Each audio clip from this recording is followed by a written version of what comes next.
Bonjour à tous et à toutes. J'espère que vous vous portez bien. Je vous passe le salut dans le nom excellent de notre Seigneur Jésus-Christ de Nazareth.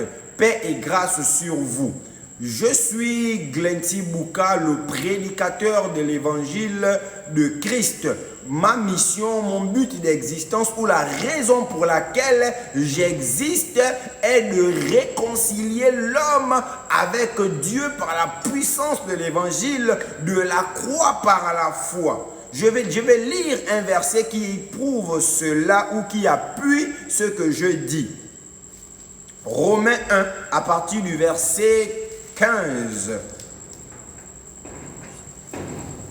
La Bible dit ainsi: j'ai un vif désir de vous annoncer aussi l'évangile à vous qui êtes à Rome, car je n'ai point honte de l'évangile. C'est une puissance de Dieu pour le salut de quiconque croit, du juif premièrement, puis du grec, parce qu'on lui est révélé la justice de Dieu par la foi, et pour la foi, selon ce qui est écrit, le juste vivra par la foi.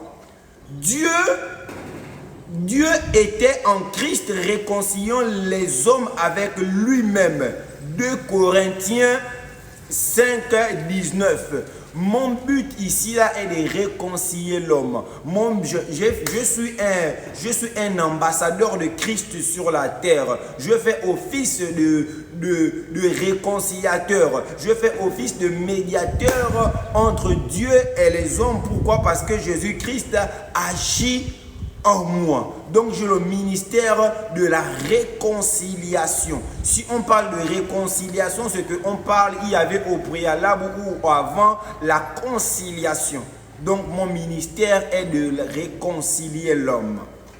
C'est de réconcilier l'homme avec Dieu par la puissance de l'évangile de la croix par la foi. Je vous assure qu'il y a une puissance dans l'évangile. Il y a une puissance dans l'évangile, car c'est l'évangile qui a fait de moi ce que je suis. C'est l'évangile de Christ qui a fait de moi ce que je suis. C'est l'évangile de Christ qui m'a été prêché, qui a changé complètement ma vie, qui a bouleversé le cours de ma vie. Donc je vous invite de ne pas avoir honte de prêcher l'évangile, car Jésus dit que celui qui aura honte de moi et de mes paroles, moi aussi j'aurai honte de lui devant mon Père et devant ses anges. Et il va encore dire que celui qui me confessera devant les hommes, moi aussi je vais lui confesser devant mon Père. Donc nous ne devons pas avoir honte de prêcher l'évangile. Toi chrétien, toi chrétienne, n'ayons pas honte de prêcher l'évangile. Que l'évangile soit pour nous notre style de vie. Que prêcher l'évangile de la croix soit pour nous un style de vie. Parce que nous avons été gagnés par la puissance de l'évangile de la croix par la foi. Si nous sommes venus à Christ, c'est parce qu'une personne a mis sa honte de côté, a mis, on appelle ça comment, sa fierté de côté, a mis ses intérêts de côté pour me prêcher l'évangile. Moi, je me souviens qu'on m'a prêché l'évangile aux heures tardives. On me prêchait l'évangile aux heures tardives. Et je disais, ces personnes-là pouvaient dire qu'ils peuvent se reposer, ils peuvent dormir, mais ils ont accepté de prêcher l'évangile à Christ. J'ai dit souvent ceci: lorsque on est en Christ, on devient des soldats. Pourquoi? Parce qu'on a prêté serment. Paul va dire: quel est le militaire qui fait le service à son propre compte, à ses propres frais? Un militaire travaille pour une autre personne. Je disais quelque part, lorsque le militaire prête serment, il prête serment pour l'armée, il prête serment pour sa patrie. Donc il est prêt, il vit pour la patrie, il vit pour ça. Il peut aussi mourir. Donc il est censé aussi mourir pour sa patrie. Lorsque le corps, lorsqu'il est même mort, c'est pas ses parents qui l'enterrent. Pourquoi? Parce qu'il n'appartient plus à ses parents. Il appartient maintenant à, comment dirais-je, à l'armée. Pourquoi? Parce que c'est là-bas il a prêté serment. Donc aussi nous sommes des soldats du Christ. Nous sommes des soldats de Christ. Nous ne nous appartenons plus. Car la Bible dit, si quelqu'un est en Christ, elle est devenue une nouvelle créature. Les choses anciennes sont passées. Voici que toutes choses sont devenues nouvelles. La Bible dit aussi dans le livre de Galates 2 à partir du verset 20, j'ai été crucifié avec Christ. Si je vis, ce n'est plus moi qui vis, mais c'est Christ qui vit en moi. Le chrétien ne vit plus pour lui. Le chrétien ne vit plus pour ses propres intérêts, mais le chrétien vit pour les intérêts de Christ. Donc le but premier de Dieu, il veut qu'on fasse que nous prêchons l'évangile, que nous fassions de toutes les nations des disciples en les enseignant ce que Jésus nous a prescrit. Voici, il est avec nous jusqu'à la fin de ce monde. Chrétiens, n'ayons pas peur, n'ayons pas honte de prêcher l'évangile. Commençons à prêcher l'évangile dans nos lieux de travail, dans nos milieux scolaires, dans notre entourage, dans notre voisinage, dans nos quartiers et dans nos villes. Que nous devons remplir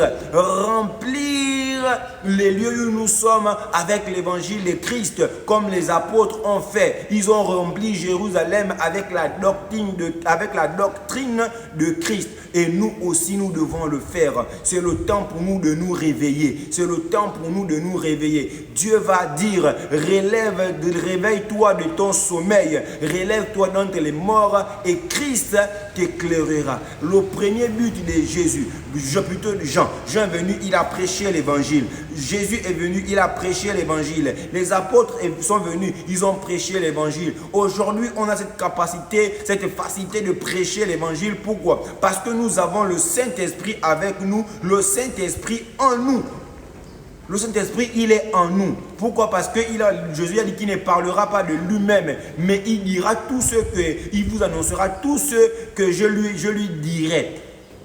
Il vous annoncera tout ce que je lui dirai. Donc le Saint-Esprit ne parle pas de lui-même. Donc il dit que le Saint-Esprit en nous nous donne le témoignage de Christ. Donc n'ayons pas peur, n'ayons pas honte. N'ayons pas honte. Prêchons l'évangile. Prêchons l'évangile afin de sauver le monde.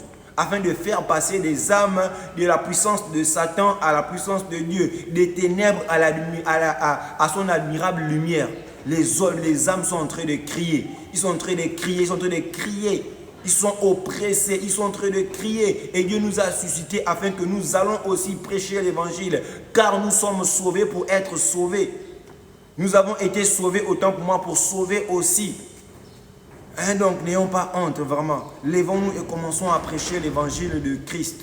Lèvons-nous. Toi qui m'écoutes, toi chrétien qui m'écoutes, ou toi qui n'es pas chrétien, convertis-toi. Car la Bible dit que la moisson est grande, mais il y a peu d'ouvriers. Priez le maître de la moisson afin qu'il vous envoie des ouvriers dans sa moisson. Et la moisson de Dieu est tellement grande. Le champ de Dieu est tellement grand. La récolte est tellement grande qu'on a besoin de moissonneurs, qu'on a besoin de récolteurs afin de récolter cette moisson. Lorsqu'on parle de cette moisson, on parle des âmes.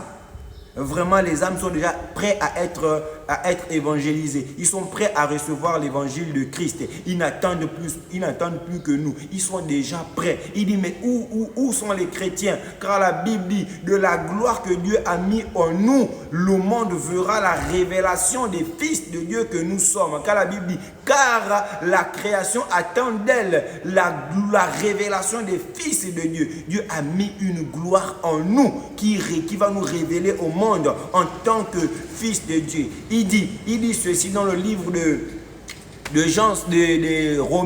Matthieu 5. Vous êtes le sel de la terre, vous êtes la lumière du monde. Une ville située sur une montagne ne peut être cachée. Chrétien, je disais quelque part que si on a vraiment reçu le Christ dans notre vie comme maître et sauveur personnel, si Christ est vraiment rentré dans notre vie, si Christ nous a vraiment changé dans notre vie, on n'a pas de raison d'avoir honte, on n'a pas de raison d'avoir peur de prêcher l'évangile.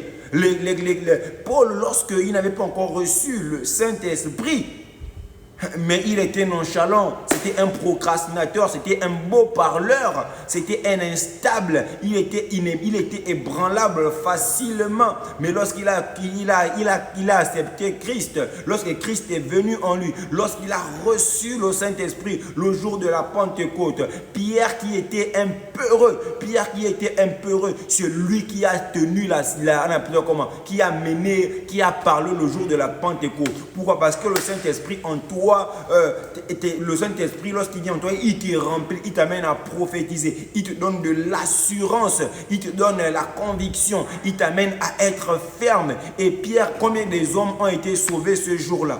On parle de 3000 hommes, 3000 personnes, 3000 personnes. Quand c'est le Saint-Esprit qui fait le travail en nous, nous soyons juste disposés et disponibles. Et lorsqu'on va voir Pierre et Jean, on va dire que comment ceux-là arrivent à parler avec assurance. Pourquoi? Parce qu'on reconnaissait que c'était des personnes sans instruction. C'était des personnes sans instruction. Pierre, lorsqu'il a reçu le Saint-Esprit, il est quitté de Simon. Il est quitté de Simon à Pierre. Et il était prêt non seulement à vivre pour l'évangile, et non seulement à vivre pour Christ, et à mourir aussi pour Christ. Le chrétien doit vivre aussi pour Christ et mourir aussi pour Christ. Nous devons vivre pour l'évangile et mourir aussi pour l'évangile afin de gagner les âmes.